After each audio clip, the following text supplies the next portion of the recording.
I'm 15. I'm confused. I'm bored. I'm simultaneously convinced I'm the most misunderstood person who's ever lived, and also kind of obsessed with what people think of me. I want independence, but I also want someone to make me a sandwich. Classic. Yesterday, I was talking to my great-grandmother, and she told me something that completely confused me. She looked at me and said, "My life actually had less challenges than the teenagers of today." She said, "I grew up in the era before mobile phones.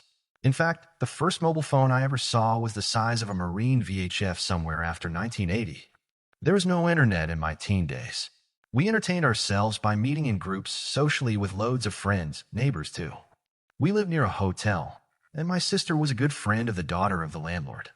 So for us, a good treat would be spending a day at that pool. I was an avid book reader, and often every Saturday morning, I used to take an early bus to the library to get the books that were in high demand: Danielle Steele, Nancy Drew, and Mills and Boone. Another author was Barbara Cartland. There was no traffic back then, and so we used to ride our bicycles a lot. She wrapped up our conversation by telling me, "My house, my rules" was a common phrase. Life was a serious business. Now here's a question that sounds stupid but absolutely isn't. Was any of that different 3,000 years ago? Like, was there a kid in ancient Mesopotamia lying on his reed mat staring at the ceiling thinking, "Nobody gets me"? Was there a Roman girl rolling her eyes at her mom? A Bronze Age boy desperate to impress his friends? The answer is yes. Obviously yes. And the evidence is both hilarious and kind of beautiful. First, let's be honest about what I'm by ancient, because ancient covers a lot of ground. I'm covering everything from Mesopotamia in 3000 BCE to ancient Greece to the Roman Empire, all the way to medieval Europe. Thousands of years, dozens of civilizations, wildly different lives. But here's the thing they all had in common. Puberty didn't care. Hormones, social awkwardness, the desperate need to belong. That stuff wasn't invented by Gen Z, or millennials, or even the Romans. It's baked into our biology, and it's been there for at least 200,000 years.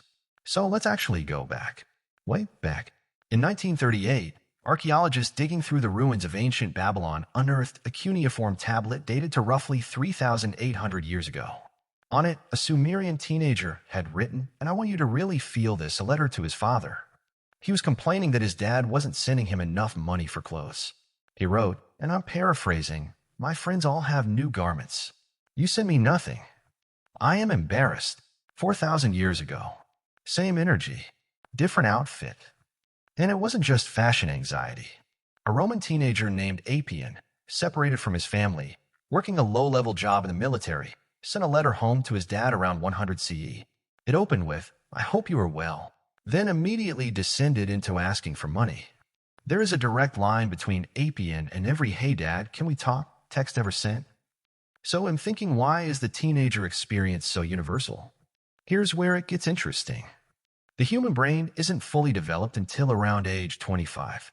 The last part to come online, the prefrontal cortex, the part responsible for impulse control, long-term planning, and caring about consequences. Teenagers, neurologically speaking, are running a Ferrari engine with learner plates.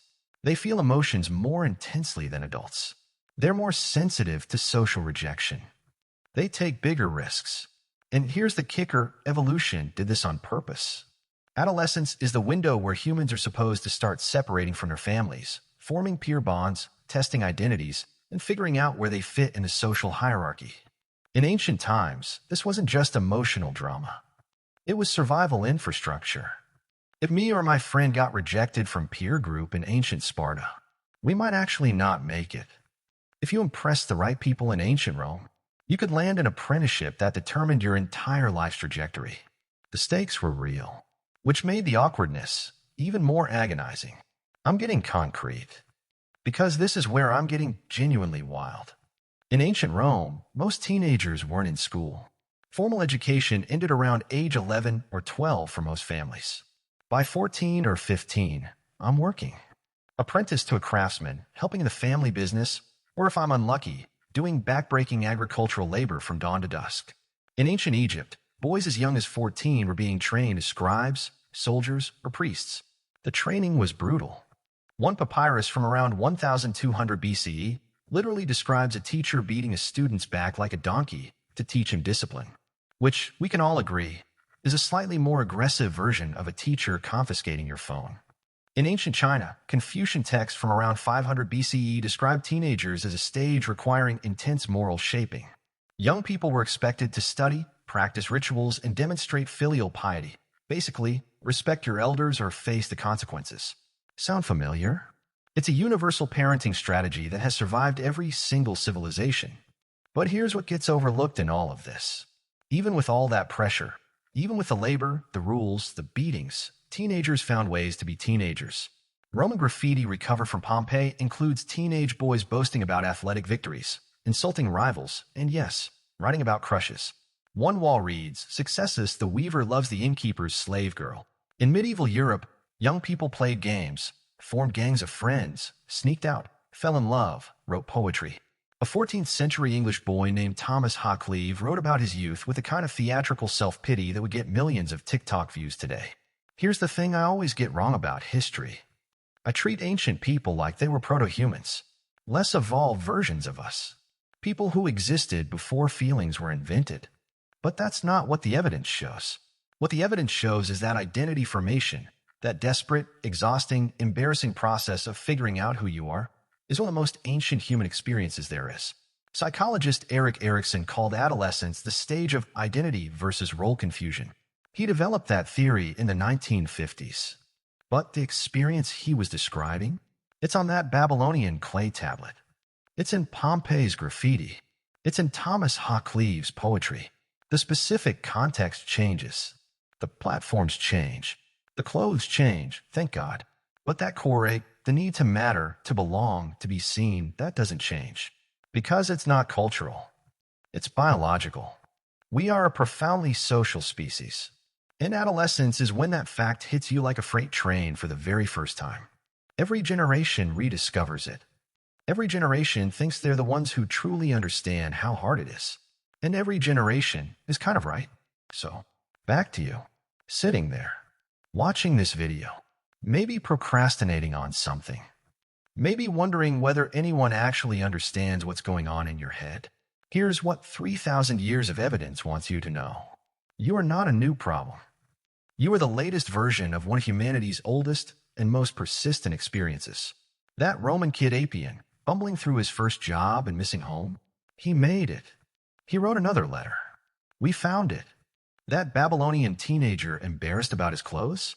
He was writing 1,500 years before Rome even existed, and we still know his name. He mattered. The anxiety you feel about fitting in isn't weakness. It's a feature, not a bug. It's the ancient social software running exactly the way it's supposed to. The teenagers of history didn't have phones or playlists or comment sections, but they had each other. They had friendships that felt world-ending when they broke. They had moments of pure joy that felt like they'd last forever. They had exactly what you have, which is the whole bewildering, overwhelming, strangely beautiful experience of becoming a person. And that, when you think about it, is kind of the most human thing there is. So here's my question for you. What do you think would genuinely shock an ancient teenager about your life today? Not just the technology, go deeper. What part of how you live, how you think, or what you worry about would be the most incomprehensible to a 15-year-old in ancient Rome? Drop it in the comments. I read every single one. And if this made you think, you know what to do.